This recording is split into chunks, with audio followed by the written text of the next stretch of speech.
बिस्मिल्लाहिर्रहमानिर्रहीम। अस्सलाम वालेकुम स्टूडेंट्स, कंप्यूटर शॉर्ट कोर्स। मैं आपका टीचर मोहम्मद बिलाल आज़म। बेटा आज हम दो चीज़ों को सीखेंगे। पहला कि किसी भी डॉक्यूमेंट में हम कॉलम्स किस तरह बना सकते हैं। सेकंड, हम मार्जिन से क्या मुराद है और मार्जिनस को हम किस तरह से एडजस्ट कर सकते हैं।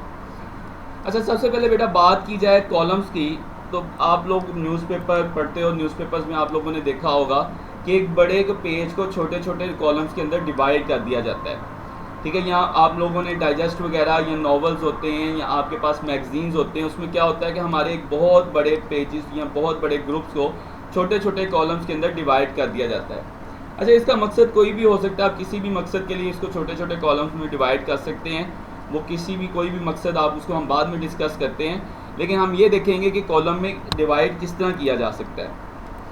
बेटा सबसे पहले हम कॉलम्स को डिस्कस करेंगे। उसके लिए हम COLUMN कॉलम्स लिखते हैं। इसको सिलेक्ट करने के बाद मैं इसको कंट्रोल E करके सेंटर में ले आता हूँ। डिज़ाइन व्यू, ये पुरानी बातें हैं, इस वजह से सिर्फ वैसे ही मैं आप लोगों को बता रहा हूँ। इंसर्ट टैब में जाके मैं इसको वर्ड आर्ट इफेक्ट अप्लाई कर देता हूँ कि मेरा कॉलम्स कुछ इस शेप में नज़र आना चाहिए। उसके बाद बेटा इसको मैं कह देता हूँ कि ये क्या होना चाहिए, इन बिहाइंड द टेक्स्ट या जो भी आप करना चाहें वो बात की बात है। चलो हम इसको जो सा है वो बिल्कुल सेंटर में ले आते हैं। अब बिल्कुल सेंटर में लाने के बाद अगला हमारा काम क्या है, मैं कोई भी एक पैराग्राफ लिखता हूँ या मैं कोई भी नंबरिंग करता हूँ। मिसाल के तौर पर कॉलम्स की मैं नंबरिंग कर देता हूँ कि पहले नंबर पे हमारा A है, दूसरे नंबर पे B है, तीसरे पे C है, फिर D है, फिर E, फिर F, फिर G, फिर H, फिर I, फिर J, फिर K, फिर L, फिर M, फिर N, फिर O, फिर P, फिर Q, फिर R, फिर S, फिर T, U, V, W, X, Y और Z। अब मैंने A से लेकर Z तक तमाम अल्फ़ाबेट्स को लिख दिया है, लेकिन अब मुझे ये चीज़ नज़र आ रही है कि ये तमाम अल्फ़ाबेट्स जो से हैं ये अगर एक थोड़ा से साथ साथ होते, मेरे पास इतनी जगह खाली बची हुई थी। ठीक है, ये वहाँ ABC लिखी तो गई, लेकिन उसके आगे मेरे पास ये तमाम जगह खाली बच गई है। अगर यही मैं अपने पेज को छोटे छोटे पोर्शंस में डिवाइड कर देता, यानी कि इतना पोर्शन अलहदा कॉलम बन जाता, इतना पोर्शन अलहदा बन जाता, इतना पोर्शन अलहदा बन जाता, तो इसने फिर क्या करना था, ये मेरी तमाम ABC को 3 कॉलम्स में एडजस्ट करने की कोशिश करनी थी, तो हमारे लिए वो बहुत ही ईजी चीज़ हो जानी थी। अच्छा, कॉलम्स में कलेक्ट करने के लिए, कॉलम में कन्वर्ट करने के लिए सबसे पहला काम कि आप जितने हिस्से को कॉलम में कन्वर्ट करना चाहते हो उतने हिस्से को आप सिलेक्ट कर लिया करोगे। मैंने A से लेकर Z तक इतने हिस्से को कॉलम में कन्वर्ट करना था, तो मैंने इतने हिस्से को सिलेक्ट कर लिया। उसके बाद बेटा हम पेज लेआउट टैब में आया करेंगे। पेज लेआउट टैब में आने के बाद हम कॉलम्स की ऑप्शन में जाएंगे। अब यहाँ पे हमारे पास मल्टीपल ऑप्शंस मौजूद हैं कि आप इसको 1 कॉलम बनाना चाहते हो, 2 कॉलम में कन्वर्ट करना चाहते हो, 3 में, लेफ़्ट और राइट में। यहाँ हम मोर कॉलम्स की ऑप्शन में जाएंगे और हम खुद बताएंगे कि हम इसको कितने कॉलम्स के अंदर एडजस्ट करना चाहते हैं। मिसाल के तौर पर मैं कहता हूँ कि मैं इसको 5 कॉलम्स में एडजस्ट करना चाहता हूँ। फिर 5 कॉलम में एडजस्ट तो करना चाहता हूँ, उसके साथ साथ मज़ीद मैं क्या चाहता हूँ कि हर कॉलम की विड्थ कितनी होनी चाहिए, यानी कि एक कॉलम कितनी विड्थ का होना चाहिए और एक कॉलम से दूसरे कॉलम के दरमियान स्पेस कितनी होनी चाहिए। ये तमाम चीज़ें मैं सिलेक्ट कर सकता हूँ।